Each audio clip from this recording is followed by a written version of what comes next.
শুধু রাজার ছেলে রাজা হবে, রাজনীতির এই সংস্কৃতি আমরা পাল্টে দিতে চাই। ওই পৈতৃক সূত্রে, জমিদারি সূত্রে রাজনীতি এই দেশের মানুষ আর দেখতে চায় না। আগে যা করেছেন করেছেন, এখন উজু গোসল করে ঠিক হয়ে যান। আমি আপনাদেরকে জিজ্ঞাসা করতে চাই, সেই ফেসিবাদ, সেই কালো অধ্যায় আবার বাংলাদেশে ফিরে আসুক, আপনারা কি চান? আমাদের একটি কর্মীর হাত ও চাঁদাবাজের হাতে পরিণত হয় নাই। কেউ যদি আকাশ থেকে কালো চিলের রং ধারণ করে কারো ভোট ছু মেরে নিয়ে যেতে চায়, ওর ডানা সহ খুলে ফেলবেন। এটা জরুর নয় যে জামাতে ইসলামীকেই দেশ শাসন করতে হবে, কিন্তু এটা জরুর যে এই দেশে সুশাসন থাকতে হবে। অনেকে বলে জামাতে ইসলামীর দেশ শাসনের কোনো অভিজ্ঞতা নাই, তারা কিভাবে দেশ চালাবে। আমি প্রশ্ন করি, আজকে এই প্রশ্নটি যারা করেন, তারা যখন প্রথম দেশ শাসনের দায়িত্ব পান তখন কি তাদের কোনো অভিজ্ঞতা ছিল? আজকে দেখলাম একজন উন্মাদ হয়ে গিয়ে বলতেছে জামাতে ইসলামীর নারী কর্মীরা কোনো জায়গায় আসলে ওদের পোশাক খুলে ফেলবে।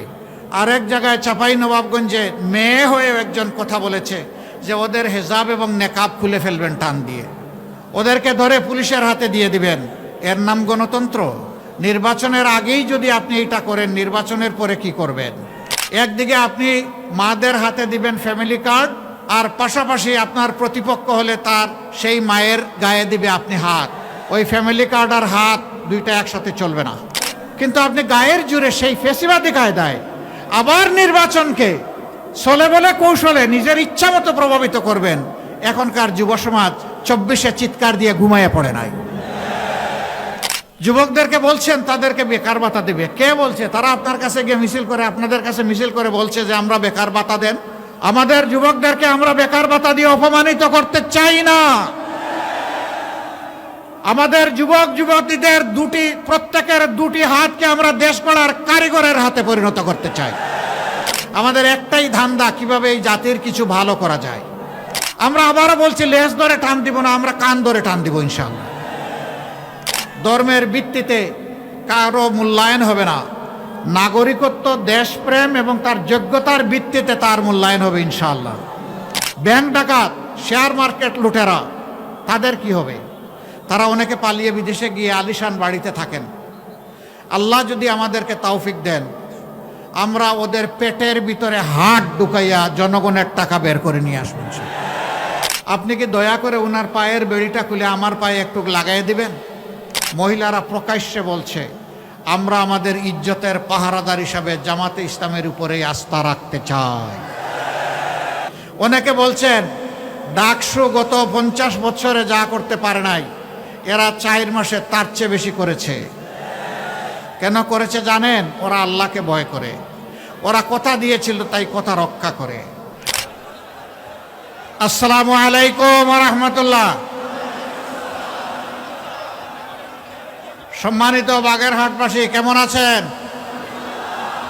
আলহামদুলিল্লাহ রাব্বিল আলামিন, ওয়াসসালাতু ওয়াসসালামু আলা রাসূলিহিল কারীম ওয়া আলা আলিহি ওয়া সাহবিহি ওয়া আহলি বাইতি আজমাইন। ঐতিহ্যবাহী ম্যানগ্রোভ ফরেস্ট এর পার্শ্ববর্তী সবচেয়ে বড় এলাকা এই বাগেরহাটে 4টি নির্বাচনী আসনে 11 দল সমর্থিত এবং বাংলাদেশ জামাতে ইসলামী মনোনীত 4 জন প্রার্থীর সমর্থনে আজকের এই সভার সম্মানিত সভাপতি, সভামঞ্চে উপস্থিত বাংলাদেশ জামাতে ইসলামী সহ 11 দলের কেন্দ্রীয় এবং স্থানীয় নেতৃবৃন্দ, উলামা হজরত, বাগেরহাটবাসী এবং সাংবাদিক বন্ধুগণ, আমার আগে আমার ভাইয়েরা এখানে দাঁড়িয়ে বক্তব্য রেখেছেন। নতুন কোনো বক্তব্য আমি এখানে দিতে দাঁড়াইনি এবং আমি জামাতে ইসলামের পক্ষ থেকেও এখানে বক্তব্য দিতে আসিনি। আমি এসেছি 2006 সালের 28 অক্টোবর লগিবইটার তাণ্ডব থেকে শুরু করে পিলখানায় সামরিক অফিসারদের হত্যাকাণ্ড। কিরে ভাই, ওই দিকে কি সাংবাদিকদেরকে বসায় দিতে চান? না, তাইলে জাতি বসে যাবে। ওনাদেরকে দাঁড়িয়েই ওনার দায়িত্ব পালন করতে দিতে হবে। আপনাদের যাদের একটু অসুবিধা হচ্ছে, বিনয়ের সাথে অনুরোধ করি আপনারা বসে যান। পিছন থেকে যারা দাঁড়িয়েছেন, যারা পেশাদার সাংবাদিক নন, আপনারা বসুন আর কথা বন্ধ করুন। একদম সুন্দর করে আমরা চুপ করে কথা শুনবো ইনশাআল্লাহ। আর সাংবাদিক বন্ধুদেরকে তাদের দায়িত্ব পালনের সুযোগ করে দেব। তো বলছিলাম যে আমি তাদের হয়ে আজকে এখানে কথা বলতে এসেছি।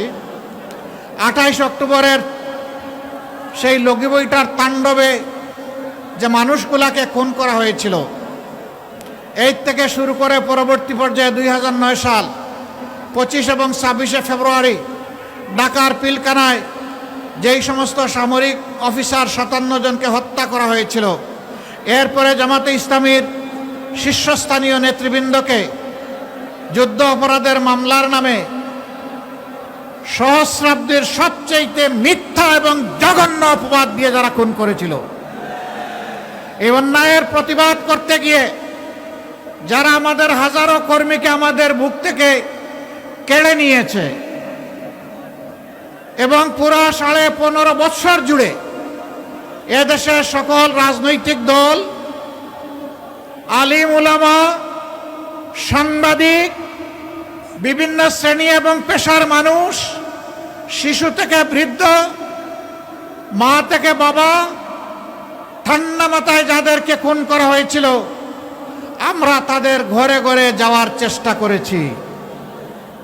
সর্বশেষ 24 জুলাইয়ে আমাদের যে যুব সমাজ বুক চিতিয়ে জাতির মুক্তির জন্য, আজাদির জন্য লড়াই করে জীবন দিয়ে গেছে, আহত পঙ্গু হয়েছে, আমরা তাদের ঘরে ঘরে জনে গনে যাওয়ার চেষ্টা করেছি।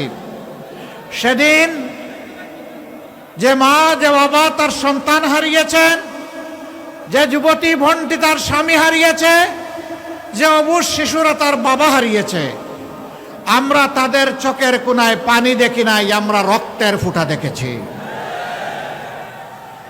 তাদের আপনজনকে যে খুন করেছিল, সেই খুনিদেরকে বিচারের আওতায় আনার প্রয়াস শুরু হয়েছে।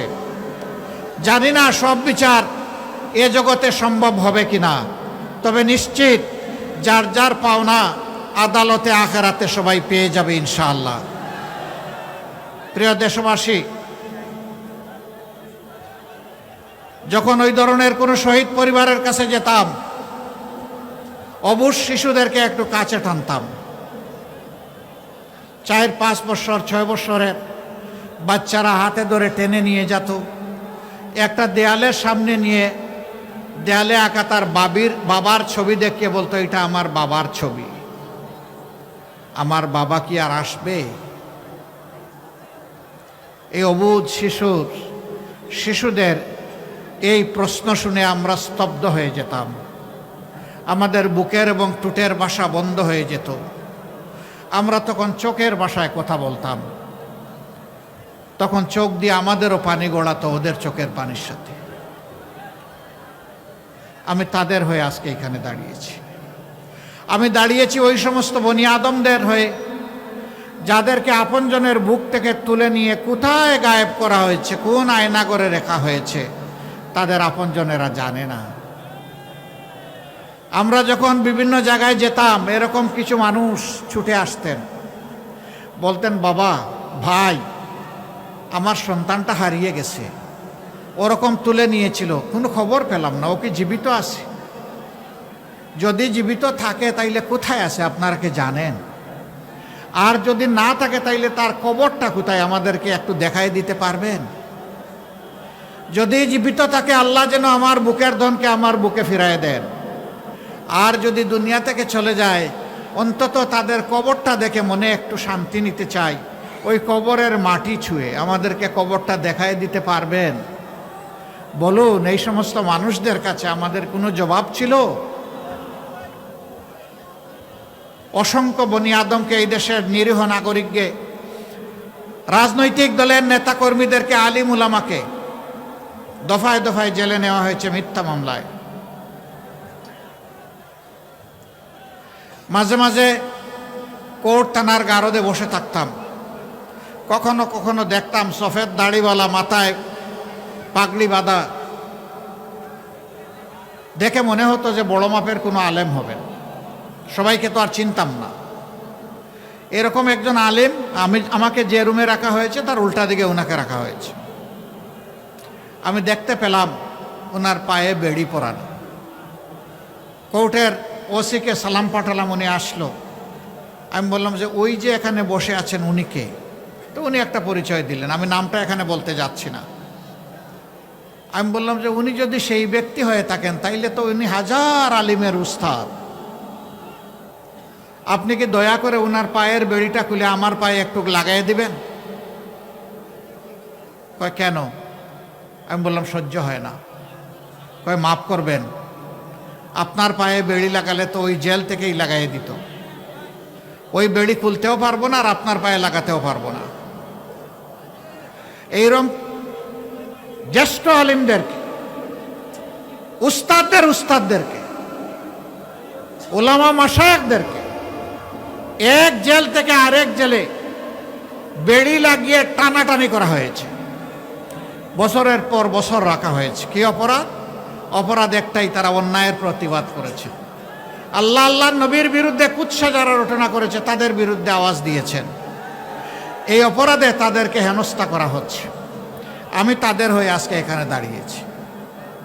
হেফাজতে ইসলামের দফায় দফায় 5ই মে থেকে শুরু করে বিভিন্ন সময় যাদেরকে হত্যা করা হয়েছে তাদের হয়েও আমি এখানে দাঁড়িয়েছি। এই সাংবাদিক বন্ধুরা আছে, তাদেরকেও খুন করা হয়েছে, তাদের কাউকে ধরে নিয়ে সীমান্তের ওপারে ফেলে দেওয়া হয়েছে। আমি সেই মানুষগুলার, মজলুমদের পক্ষে এখানে দাঁড়িয়েছি। আমি সেই 18 কোটি মজলুম মানুষের পক্ষে দাঁড়িয়েছি যারা সিন্ডিকেট করে নিত্যপণ্যের দ্রব্যকে, মূল্যকে আকাশে তুলে দিয়েছিল, মানুষের জীবনকে বিষিয়ে তুলেছিল সিন্ডিকেশন এবং চাঁদাবাজির মাধ্যমে। আমি তাদের হয়ে এখানে দাঁড়িয়েছি। আমি আপনাদেরকে জিজ্ঞাসা করতে চাই, সেই ফেসিবাদ, সেই কালো অধ্যায় আবার বাংলাদেশে ফিরে আসুক, আপনারা কি চান? একজন সাধারণ বিবেকবান মানুষ এইটা চাইতে পারে না। আশ্চর্য, যেই দলটির 11 জন শীর্ষস্থানীয় নেতাকে ঠান্ডা মাথায় খুন করলো, 1000-এর উপর সহকর্মীকে দুনিয়া থেকে উঠায় দিল, 250-র অধিক সহকর্মীকে আয়নাগরের সঙ্গী বানালো, গুম করলো, যাদের নেতৃবৃন্দের বাড়িঘর বুলডোজার দিয়ে ভেঙে গুড়িয়ে দিল, যাদের নিবন্ধন কেড়ে নিল, প্রতীক কেড়ে নিল, দিশাহারা হয়ে শেষ পর্যন্ত সংগঠনটাকেই নিষিদ্ধ করে দিল।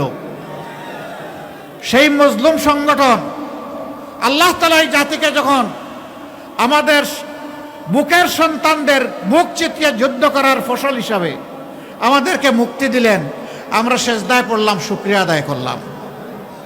সেই রাতেই আমরা ঘোষণা করলাম, আজ আমরা সকল কষ্ট ভুলে গেলাম, আমরা কারো উপর প্রতিশোধ নেব না। বাংলাদেশের 56,000 বর্গমাইলে বসবাসকারী 18 কোটি মানুষ তার সাক্ষী, আমরা কারো উপর প্রতিশোধ নেই নাই। আমরা আমাদের সহকর্মীদেরকে বললাম, পুলিশ নাই, র্যাব নাই, বিজিবি নাই, আনসার নাই, এই অবস্থায় জনগণের জান, মাল এবং ইজ্জতের পাহারাদারির দায়িত্ব আমাদেরকে নিতে হবে। আমরা পাহারাদার হয়ে সমাজের জন্য ঘর থেকে বের হয়ে আমরা দাঁড়িয়ে গেলাম।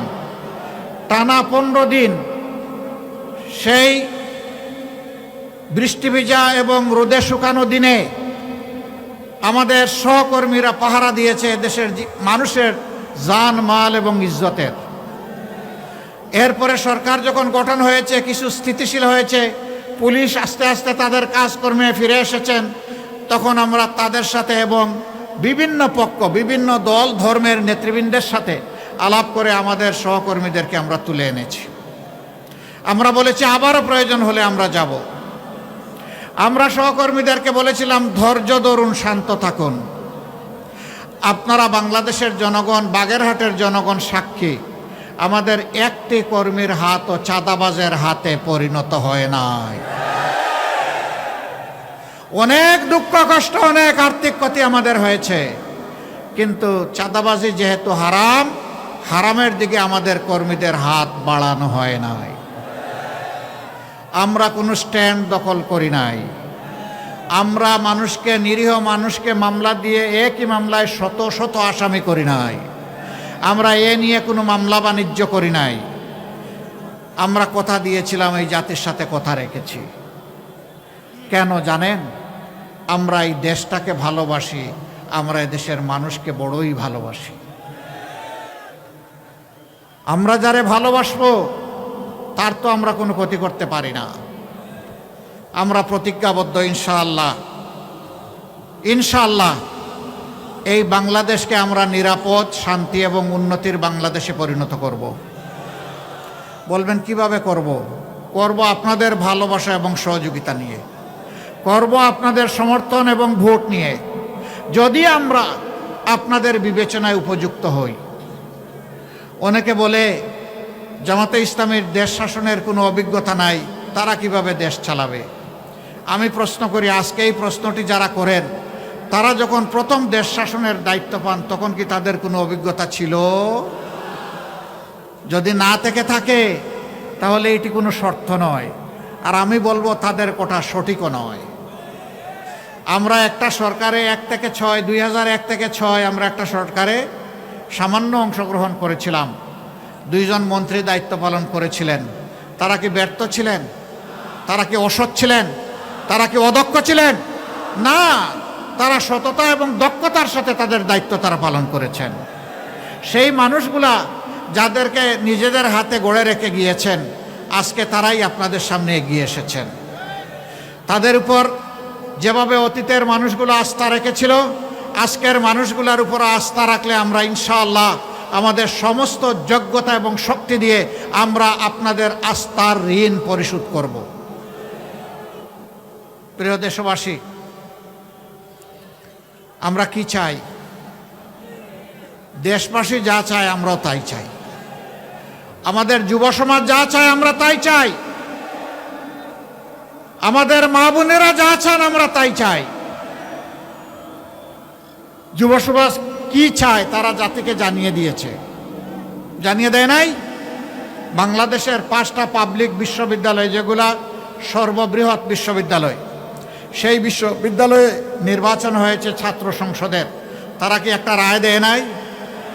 তারা কি বলেছে আমরা আবার ফেসিবাদ ফিরিয়ে আনতে চাই? তারা কার পক্ষ নিয়েছে? তারা ইনসাফের পক্ষ নিয়েছে। তারা আস্থা রেখেছে আমাদের সন্তানদের উপর। আমাদের সন্তানেরা আস্থার প্রতিদান দিয়ে চলেছে। অনেকে বলছেন ডাকসু গত 50 বছরে যা করতে পারে নাই, এরা 4 মাসে তার চেয়ে বেশি করেছে। কেন করেছে জানেন? ওরা আল্লাহকে ভয় করে। ওরা কথা দিয়েছিল তাই কথা রক্ষা করে। আমাকে অনেকে জিজ্ঞেস করেছে, আপনারা যদি বাংলাদেশ পরিচালনার সুযোগ পান তাহলে বাংলাদেশটি কেমন হবে? আমি বলেছি ডাকসু যেমন আসে তার চেয়ে ভালো হবে। এখন মহিলারা, এই কয়েকদিন আপনারা হয়তো সামাজিক যোগাযোগ মাধ্যমে দেখতে পারেন, মহিলারা প্রকাশ্যে বলছে আমরা আমাদের ইজ্জতের পাহারাদার হিসাবে জামাতে ইসলামের উপরেই আস্থা রাখতে চাই। একজন বোন পোশাকে আশাকে, তিনি আপনারা হয়তো সবাই যেমনটা কল্পনা করেন তেমন না। তাকে সাংবাদিক বন্ধু প্রশ্ন করেছেন, আপনি এবার কাকে ক্ষমতায় দেখতে চান? উনি বলে জামাতকে। কয় আশ্চর্য, জামাত ক্ষমতায় আসলে তো আপনি এই পোশাক পরতে পারবেন না। কয় পরবো না। বলে যে অন্য পোশাক পরা লাগে। বলে পরবো। এরপরে বলে যে জামাতকে কেন ভালোবাসেন, কেন চান? বলে যে আমি বিশ্বাস করি জামাত ক্ষমতায় আসলে দেশ ঠিক হবে। জিজ্ঞাসা করে জামাতের কোন জিনিসটি আপনার ভালো লাগে? বলে যে পুরা জামাতকেই আমার ভালো লাগে, কোনো জিনিস আলাদা করার মতো নাই। আজকে মায়েরাই আস্থা কেন রাখছে?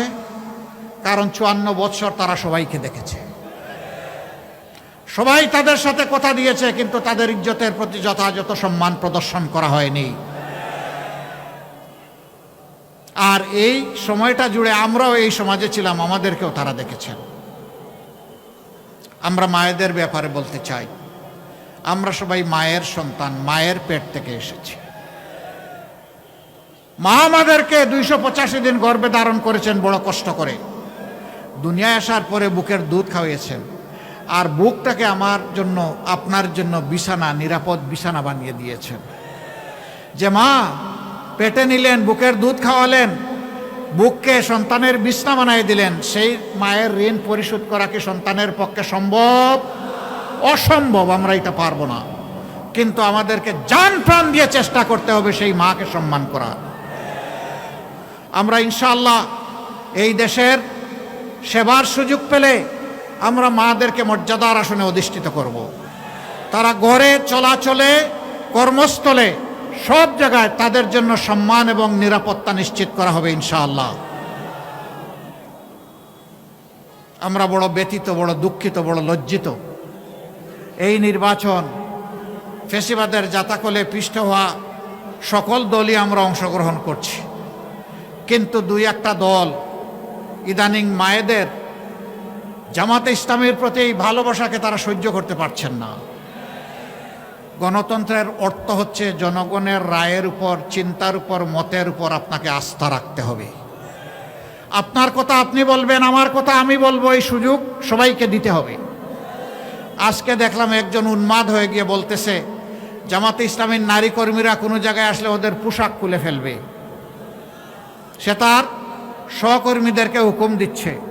আরেক জায়গায় চাঁপাই নবাবগঞ্জে মেয়ে হয়ে একজন কথা বলেছে যে ওদের হেজাব এবং নেকাব খুলে ফেলবেন টান দিয়ে, ওদেরকে ধরে পুলিশের হাতে দিয়ে দিবেন। এর নাম গণতন্ত্র? নির্বাচনের আগেই যদি আপনি এটা করেন, নির্বাচনের পরে কি করবেন?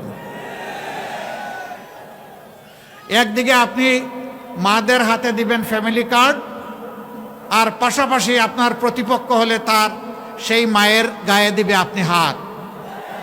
ওই ফ্যামিলি কার্ড আর হাত দুইটা একসাথে চলবে না। যদি সত্যিই সম্মান দেখায় থাকেন, তাহলে আগে আপনার মাকে সম্মান দেখান, এরপরে বাংলাদেশের প্রত্যেকটা নারীকে মায়ের মর্যাদায় সম্মান দেখান।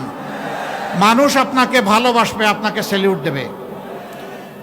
আমি বলে দিতে চাই, আমাদের জীবনের চেয়ে মায়েদের ইজ্জতের মূল্য আমাদের কাছে অনেক বেশি। আমি সাফ সারা বাংলাদেশের শান্তিকামী, মুক্তি পাগল মানুষকে বলে দিতে চাই, বিশেষ করে যুবকদেরকে বলে দিতে চাই, কোনো মায়ের সাথে কেউ যদি এই ধরনের অসভ্য আচরণ করে, আপনারা আবার 24-এর মতো বিস্ফোরিত হবেন। বলবেন জীবন দিব কিন্তু মায়ের মর্যাদা দেব না, কাউকে না মায়ের মর্যাদা নিয়ে টান দিতে দেব না। জীবনের বিনিময়ে হলেও মায়ের মর্যাদা রক্ষা করব। যারা মাদেরকে নিয়ে এইরকম অপমান করেন, এদেশের অর্ধেক হচ্ছেন আমাদের মায়ের সমাজ। তারা কিভাবে আশা করেন সেই মায়েরা তাদেরকে সমর্থন দেবে? আমরা দোয়া করি শুভবুদ্ধির উদয় হোক। হ্যাঁ, মাদের ছাড়াও বিভিন্ন জায়গায় হচ্ছে। আজকেও ঢাকায় দেখেছেন কিছু একটা হয়েছে। প্রতিদিন বিভিন্ন জায়গায় অসহিষ্ণু এই কার্যক্রম চালানো হচ্ছে। কেন রে ভাই, এখন তো মাঘ মাস। এই শীতের দিনেই যদি মাথা এত গরম হয়, চৈত্র মাসে কি হবে? আপনার আদর্শ নিয়ে আপনি মাথা ঠান্ডা রেখে যান জনগণের কাছে, সুন্দর করে বুঝায় কথা বলেন, আপনাকে আমরা ওয়েলকাম করব। কিন্তু আপনি গায়ের জোরে সেই ফেসিবাদী কায়দায় আবার নির্বাচনকে চলে বলে কৌশলে নিজের ইচ্ছা মতো প্রভাবিত করবেন। এখনকার যুব সমাজ 24-এ চিৎকার দিয়ে ঘুমাইয়ে পড়ে নাই। যুবকদেরকে বলছেন তাদেরকে বেকার ভাতা দেবে, কে বলছে? তারা আপনার কাছে গিয়ে মিছিল করে, আপনাদের কাছে মিছিল করে বলছে যে আমরা বেকার ভাতা দেন। আমাদের যুবকদেরকে আমরা বেকার ভাতা দিয়ে অপমানিত করতে চাই না। আমাদের যুবক যুবতীদের প্রত্যেকের দুটি হাতকে আমরা দেশ গড়ার কারিগরের হাতে পরিণত করতে চাই এবং তাদের হাতে মর্যাদার কাজ তুলে দিতে চাই। তারা যেন বুক ফুলিয়ে বলতে পারে, এদেশ আমার দেশ, আমি বাংলাদেশ। আমি বাংলাদেশের জন্য আমার দুই হাত দিয়ে অবদান রেখে চলব। আমি হাত বাড়িয়ে কারো কাছ থেকে বেকার ভাতা নেব না। যুবকরা মন খারাপ করেছেন, আপনারা কি বেকার ভাতা চান না কাজ চান? আলহামদুলিল্লাহ, আপনারা কাজ চান, আপনাদেরকে মোবারকবাদ। সম্মানিত ভাইয়েরা, আল্লাহর রহমতে আপনাদের দোয়া, ভালোবাসা, সমর্থন, ভোটে যদি আমাদের 11 দলীয় এই নির্বাচনী পক্ষের প্রার্থীরা বিজয়ী হয়ে সরকার গঠনের সুযোগ পান, আমরা যে কাজগুলা করতে চাই সেই কাজগুলার কিছু অংশ আজকে বলে আমি বিদায় নেব। সব এখানে বলা সম্ভব না। নাম্বার 1, আমরা সমাজ থেকে দুর্নীতি দূর করব ইনশাআল্লাহ। আমরা দুর্নীতির গাছের পাতা ধরে টানাটানি করব না, আমরা জটটা ধরে টান দেব। দুর্নীতিকে আর বাংলাদেশে সহ্য করা হবে না। 2 নম্বর, যারা অন্যের দ্বারা প্রভাবিত হয়ে মানুষের কাছ থেকে অবৈধ চাঁদা নিয়ে মানুষকে জর্জরিত করে, এমনকি বিভিন্ন জায়গায় দেখি চাঁদা না দিলে দোকান ভাঙচুর, মারধর এগুলাও করে, আমরা আর কাউকে চাঁদা নিতে দেব না। যদি আমরা সেই সুযোগ পাই তাহলে দুর্নীতি যারা করেন আর চাঁদা যারা নেন তাদেরকে আমরা বুকে টেনে নিব, কারণ তারাও আমাদের সন্তান, তারাও এদেশের নাগরিক। তাদেরকেও প্রশিক্ষিত করে তাদের হাতেও মর্যাদার কাজ তুলে দিব ইনশাআল্লাহ। তারাও সেদিন এই জাতিকে গঠনে, উন্নয়নে ভূমিকা রাখবে এবং গর্বিত হবে। আজকে মাথা নিচু করে চলতে হয়, সেদিন তারা বুক ফুলিয়ে মাথা উঁচু করে চলবে ইনশাআল্লাহ। কাজেই তাদেরও কোনো চিন্তার কারণ নাই। সমাজ মুক্তি পাবে তাদের নির্যাতন থেকে, আর তারা মুক্তি পাবে লজ্জার হাত থেকে। এরপরে আমরা কি করব? আমরা সমাজের সকলের জন্য ন্যায় বিচার কায়েম করব ইনশাআল্লাহ। প্রেসিডেন্ট যে বিচার পাবেন, গ্রামের একজন সাধারণ কৃষক একই বিচার পাবেন। যে অপরাধে গ্রামের একজন সাধারণ মানুষকে আইনের আওতায় এনে শাস্তি দেওয়া হবে, একই অপরাধ করলে আইন প্রেসিডেন্টকে ছেড়ে কথা বলবে না। বিচার সমান। এই বিচারে যারা ভয় পায় তারা আমাদের বিরোধিতা করবে। আমরা তাদেরকে ভয় পাই না, আমরা একমাত্র আল্লাহ তাআলাকে ভয় করি।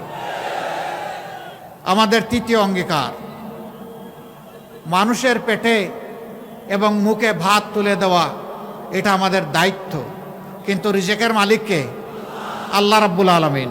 আমরা আল্লাহ তাআলার কাছে চাইব এবং মানুষের অর্থনৈতিক প্রবৃত্তি অর্জনের জন্য স্বচ্ছতার সাথে দূরদর্শী চিন্তা করব ইনশাআল্লাহ।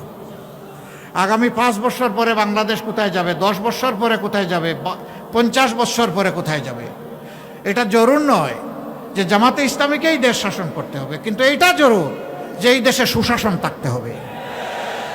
এই দেশকে যারা ভালোবাসে তাদেরকেই শাসনের দায়িত্ব দিতে হবে। প্রিয় দেশবাসী, আমরা সেই রকম ভিশন নিয়ে, পরিকল্পনা নিয়ে আপনাদের সাথে বসব, কথা বলবো, ডায়ালগ করব, তারপরে সবাই মিলে বাংলাদেশ গড়ব ইনশাআল্লাহ। ব্যাংক ডাকাত, শেয়ার মার্কেট লুটেরা, তাদের কি হবে? তারা অনেকে পালিয়ে বিদেশে গিয়ে আলিশান বাড়িতে থাকেন।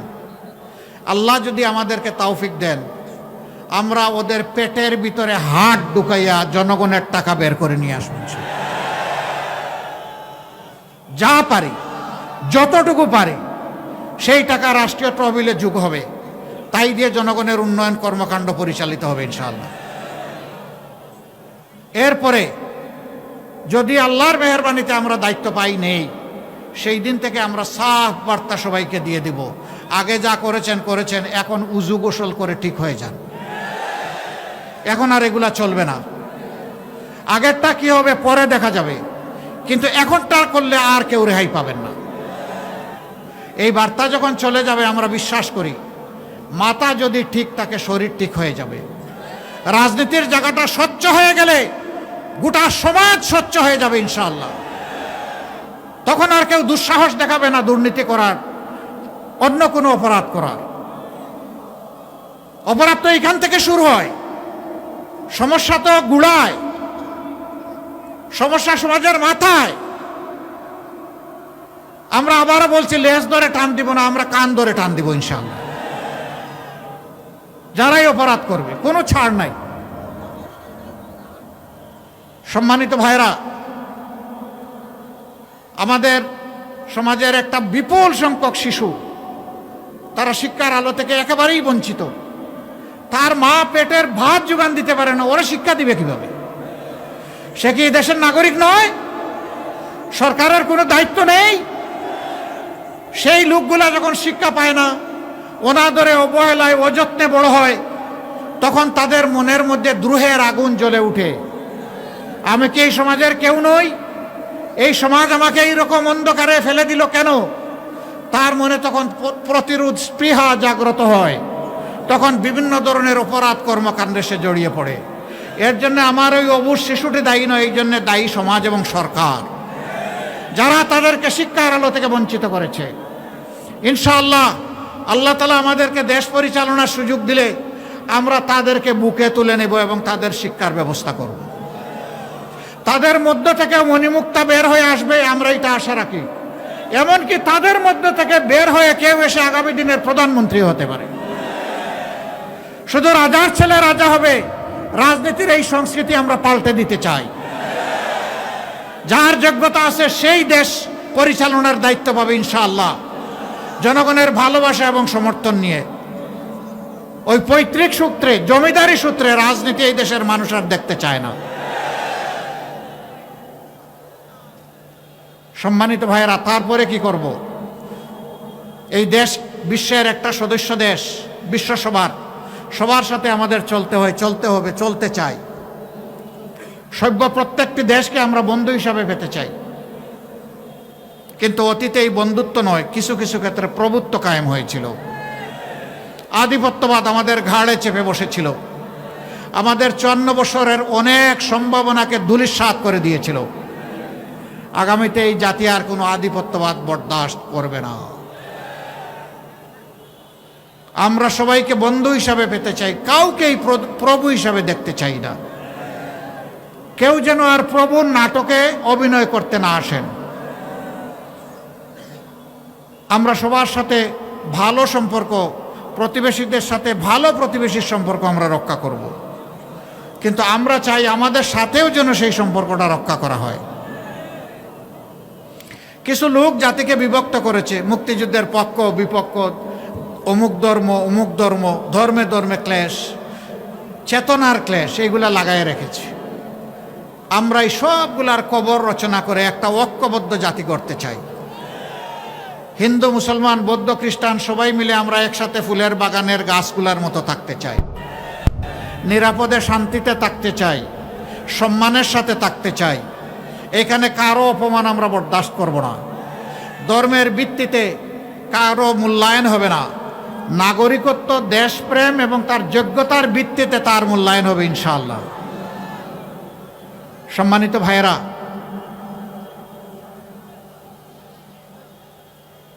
এই বাগেরহাটেরও অনেক সমস্যা আছে না? আবার অনেক সম্ভাবনাও আছে। যুগ যুগ ধরে বাংলাদেশের বিভিন্ন অঞ্চলকে পিছিয়ে রাখা হয়েছে। 15 সালে আমি শরণখোলায় একটা এলাকায় গিয়েছিলাম, জমিনের আইল দিয়ে চলতে হয়েছে, ভালো একটা রাস্তা নাই। 3 জায়গায় আমরা পড়েই গেলাম, আবার উঠে চলতে থাকলাম। কেন? এই বাগেরহাট কি বাংলাদেশের অংশ নয়? হ্যাঁ, উন্নয়নে যারা অবদান রেখেছেন আমরা তাদেরকে ধন্যবাদ জানাই।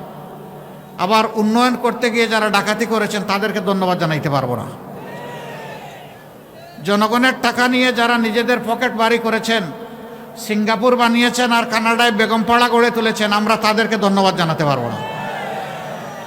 ধন্যবাদ জানাবো সততার সাথে, দক্ষতার সাথে এই জাতির খেদমত করে, বাগেরহাটবাসীর খেদমত করে যারা গিয়েছেন, অবশ্যই তাদেরকে ধন্যবাদ। আমরা আপনাদেরকে কথা দিচ্ছি, আমরা সুযোগ পেলে ন্যায্যতার ভিত্তিতে যে এলাকা সবচেয়ে বেশি বঞ্চিত, ওই এলাকার দিকে ইনশাআল্লাহ আমাদের চোখটি প্রথমে পড়বে ইনশাআল্লাহ। আমরা এটা দেখব না কোন মন্ত্রী মহোদয় আর প্রেসিডেন্ট সাহেবের বাড়ি কোথায়, আমরা দেখব কোন এলাকার পাওনা সরকারের কাছে সবচেয়ে বেশি, সেই ঋণ সরকারকে পরিশোধ করতে হবে ইনশাআল্লাহ। যদি শুধু সমাজে ইনসাফটা কায়েম করা যায়, দুর্নীতি সহ সব বন্ধ হয়ে যাবে। এই দেশকে জাতিকে পাল্টানোর জন্য 5টা বছর যথেষ্ট। আপনারা কি তা বিশ্বাস করেন? ইনশাআল্লাহ আমরা গভীর আস্থা রাখি এই ব্যাপারে, এবং ইনশাআল্লাহ আল্লাহ তৌফিক দিলে আমরা পারবো ইনশাআল্লাহ। কেন পারবো? যেহেতু আমাদের নিজস্ব কোনো ধান্দাবাজি নাই। আমাদের একটাই ধান্দা, কিভাবে এই জাতির কিছু ভালো করা যায়। আপনাদের সবাইকে অনুরোধ জানাবো, 12 তারিখের 2টি বুথে আপনারা ঐতিহাসিক গুরুদায়িত্ব পালন করবেন ইনশাআল্লাহ। হা বুট মানে হচ্ছে ফেসিবাদ আর ফিরে না আসুক, এক কথা এইটাই হা বুট। হা মানে আজাদি, না মানে গুলামি। এবার আপনারা বলুন, আজাদি না গুলামি? আজাদি না গুলামি? তাহলে 12 তারিখের প্রথম ভোট হবে ইনশাআল্লাহ। শুধু আমি একা না, আমার মা বাবা ভাই বোন স্ত্রী পুত্র যারাই আছে ভোটার, আপনজন প্রিয়জন এলাকাবাসী সবাইকে নিয়ে আমরা নতুন বাংলাদেশের পক্ষে দাঁড়িয়ে যাব ইনশাআল্লাহ। মনে রাখবেন, হা জিতলে বাংলাদেশ জিতবে, আর হা হেরে গেলে বাংলাদেশ হেরে যাবে। আমরা বাংলাদেশকে হারাতে দিব না ইনশাআল্লাহ। দ্বিতীয় ভোটটি হবে ন্যায় এবং ইনসাফের পক্ষে। 11 দল যে প্রতীক নিয়ে যেখানে এসেছে, আমরা সবাই এক। এখন আমাদের পরিচয়, আমরা 11 দলীয় নির্বাচনী ঐক্য, আমরা ঐক্যবদ্ধ বাংলাদেশ। আপনারা ঐক্যবদ্ধ বাংলাদেশের পক্ষে থাকবেন? তাহলে সেদিনকার এখন যেমন গণজোয়ার চতুর্দিকে সৃষ্টি হয়েছে ন্যায়ের পক্ষে ইনসাফের পক্ষে, সেদিন যেন ব্যালটের জোয়ার সৃষ্টি হয় ইনশাআল্লাহ। তবে আপনাদেরকে একটু সাবধান করে যাব, কেউ যদি আকাশ থেকে কালো চিলের রং ধারণ করে কারো ভোট ছু মেরে নিয়ে যেতে চায়, ওর ডানা সহ খুলে ফেলবেন।